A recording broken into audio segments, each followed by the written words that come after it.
This is Dagon from Inquisition. You're watching Impact Channel.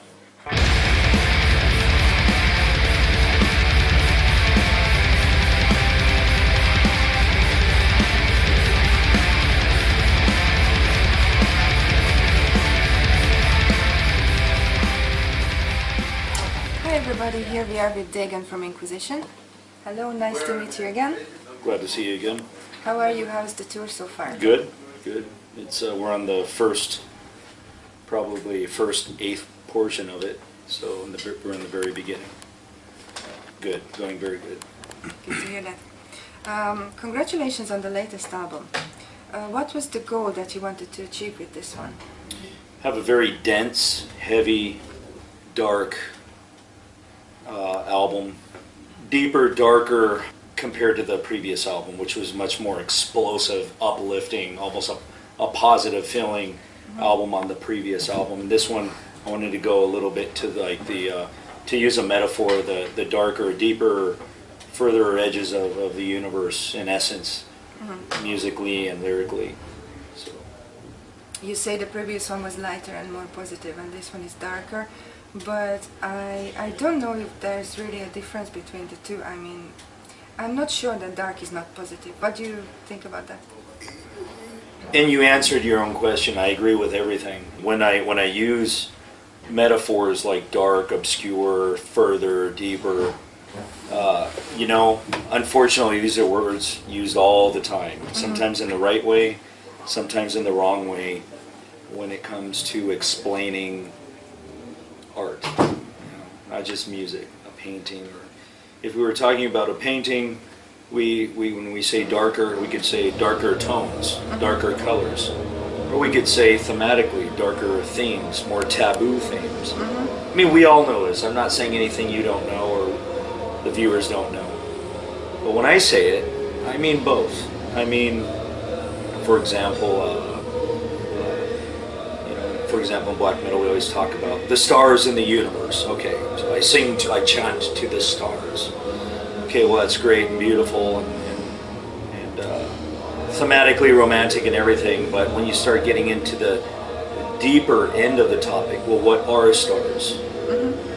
And what are they composed of? And what makes them shine? And what's at the edge of the universe? And the actual quantum mechanics of it. Again, I always tell people, remind people, I don't think of myself as some highly knowledgeable person when it comes to science, but I know what I read and try to fit that into the music. And I wanted to go from the big picture to the smaller picture. Instead of the engine, we're now talking about the components of the engine. And to me, that's darker. It's darker because it's not seen as much or heard as much. Like we would say in black metal, it's a much more cult topic. So, in that sense. Darker, even symbolically or mythologically, digging a little bit into the Sumerian part, and again, still dealing with the Zachariah Sitchin influence or inspiration I have, and trying to find some kind of something a little bit rational in the irrational to us. The images of mythological figures don't seem like a logical image because they're unreal to us.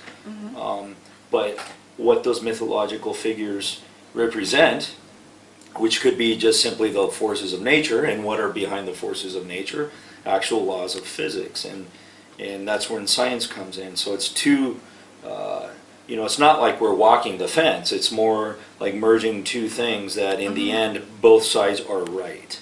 Both sides are correct. And just going deeper into the topic, that's what gives it that more obscure vibe, if that's the right word. Musically, I would say, more dealing with, we're still a very, very tonal band, very melodic, very, very much melodic, but without attempting to be too atonal or chromatic. I still wanted to go a little bit more into those lesser used areas of the fretboard, and just little more hints bits and pieces of hitting those chromatic notes, those not so nice, such nice notes, and to give it a little bit of a, I mean, we'll always have predictable music. I don't mind that. It's how we are. I like it that way. But the chromatic thing isn't to try and be progressive or anything. People always equate, you know, atonal music to something progressive or complex. It's not. It's just, you know, think of the black keys on a piano.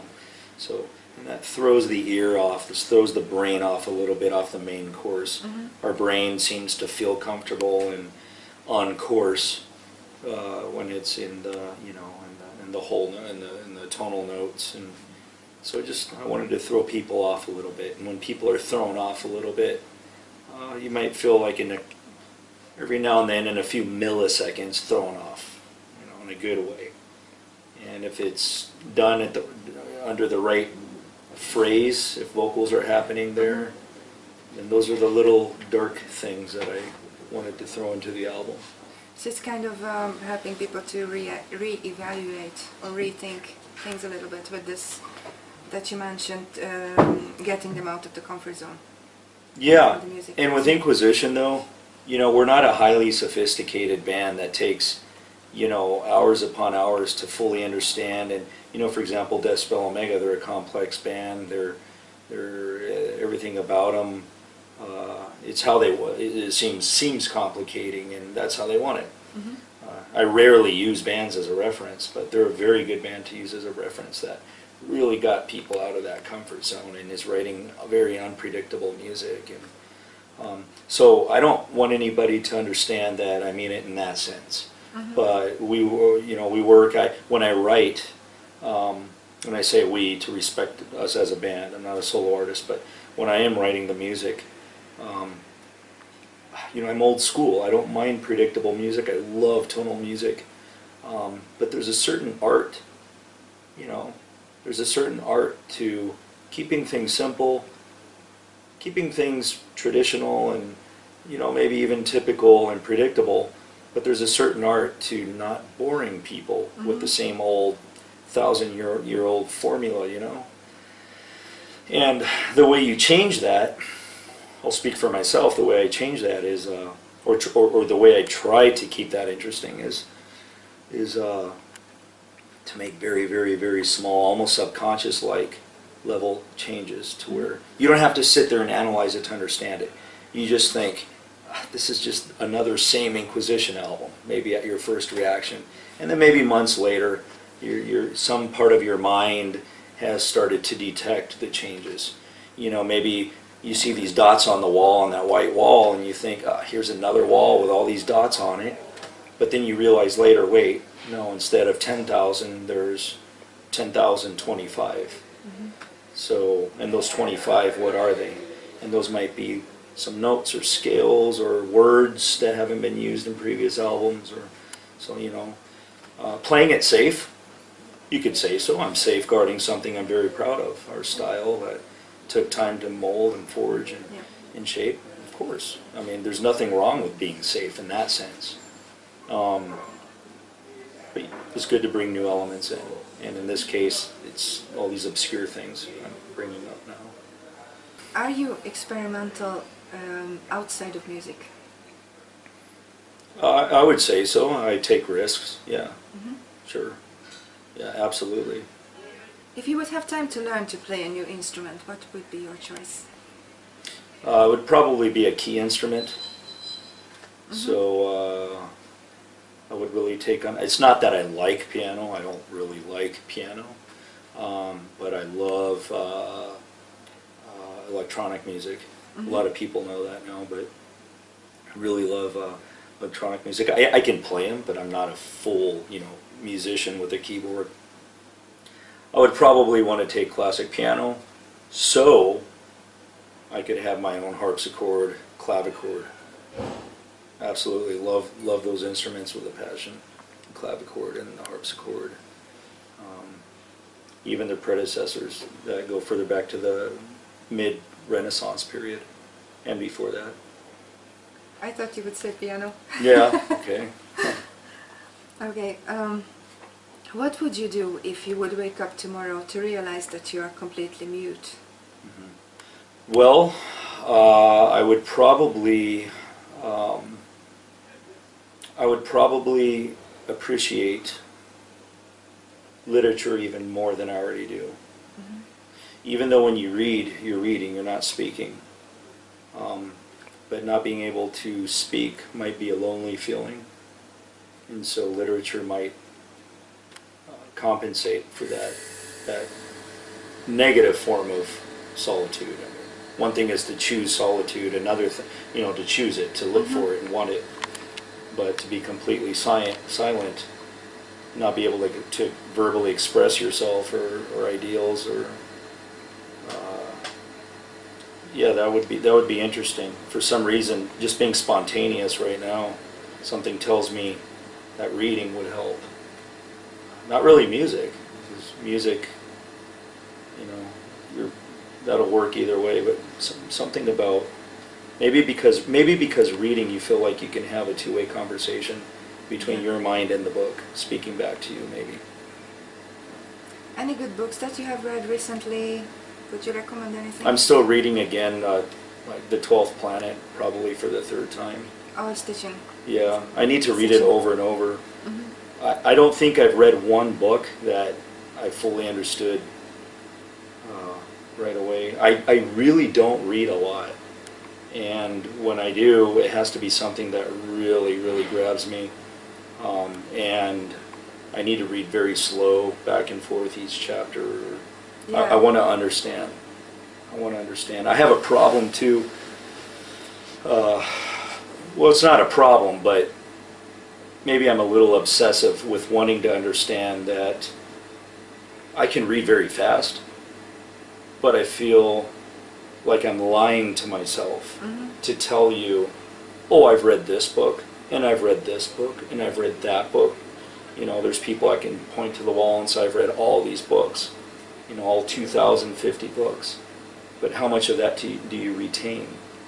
And I don't retain a lot of information. That is a problem I've had. So to retain it, you have to understand it.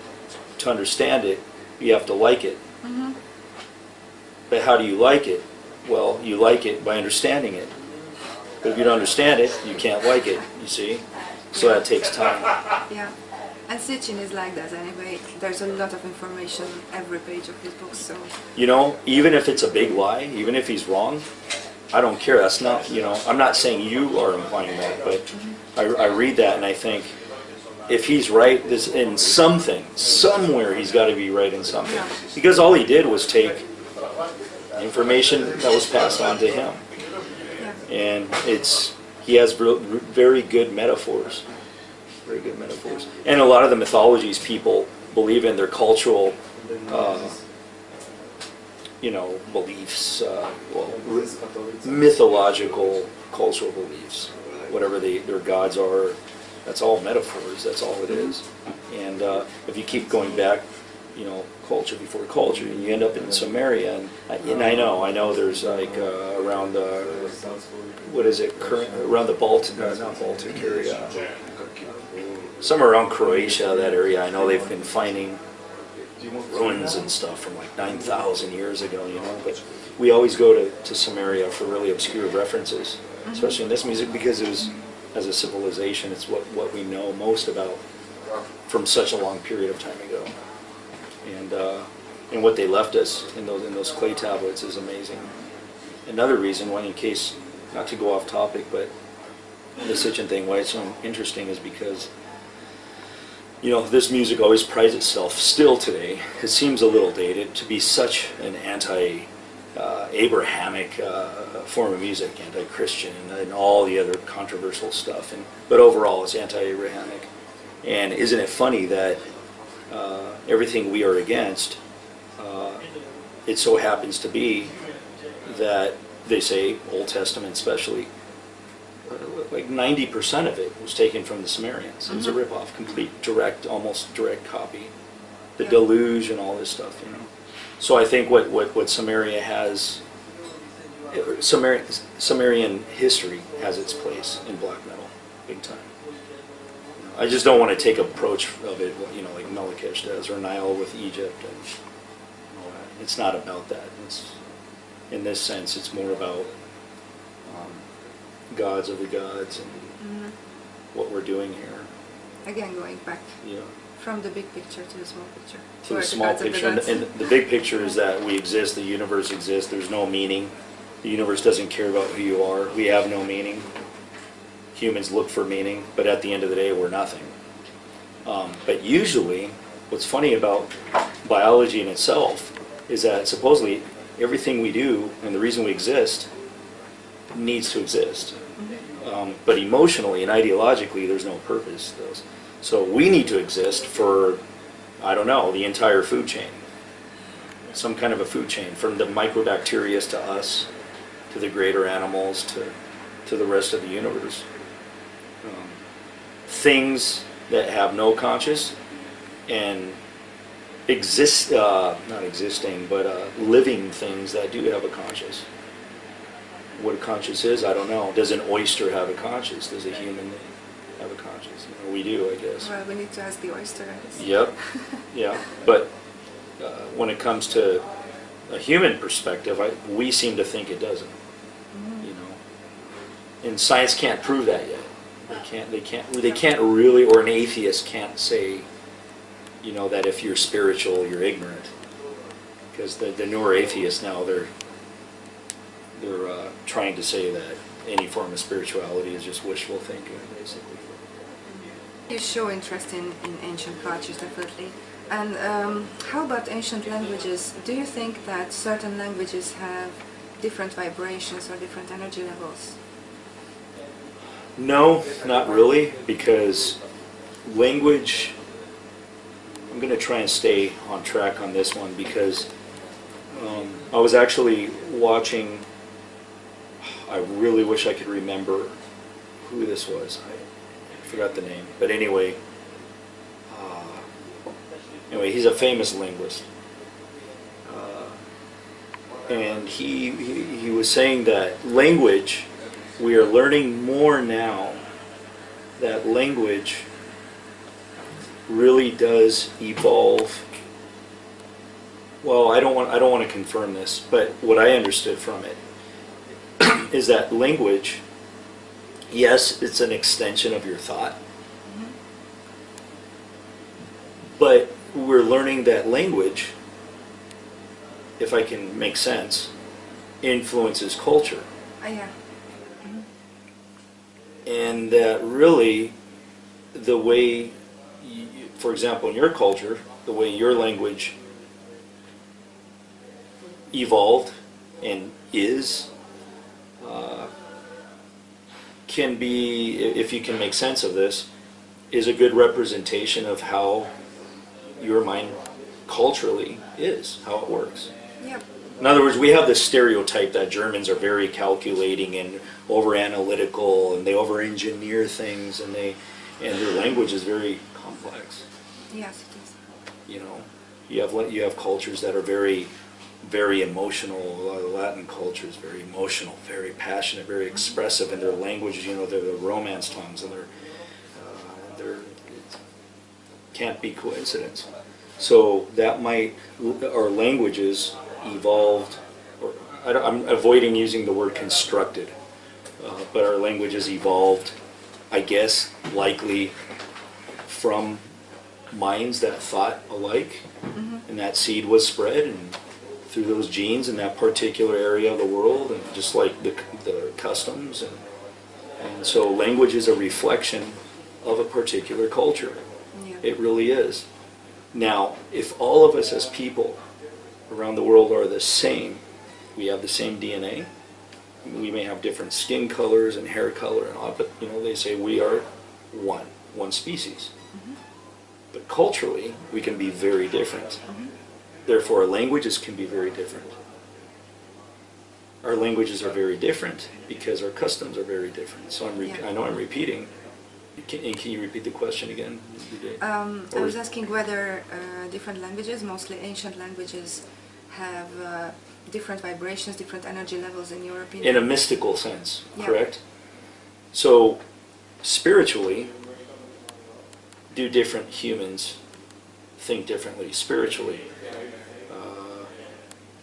Yes, because we have different religions, can be different from each other in many ways, but they all hold a similarity. I'm kind of evaluating this as I'm going, because Catholicism and Christianity, different but the same but a little different. Buddhism, Christianity, different but very similar. Yeah. Buddhism, Hinduism, different, same, and you can go on and on. Religion in general, all the way back to the ancient heathens. At the end of the day, their gods look different, their gods were different, but in essence, it boils down to all cultures seeking the same spiritual quest. All our views were very similar of what the cosmos was and is. So does that mean that we vibrate different, or all these fancy mystical words we use, vibrations and energy and all this stuff? Whatever word you choose, I understand what you're asking, and I don't think so, because even though we have different languages and different customs and different cultures and everything's different, at the end of the day everything's the same. Yeah. Native American Indians used to braid their hair. Vikings used to braid their hair. There was pyramids in Egypt, and in Croatia, and there's pyramids, in the Americas. They look different, but in essence, very similar. So I think you could say that even though our languages can differ, I think we all feel the same thing. Interesting. I think it's interesting.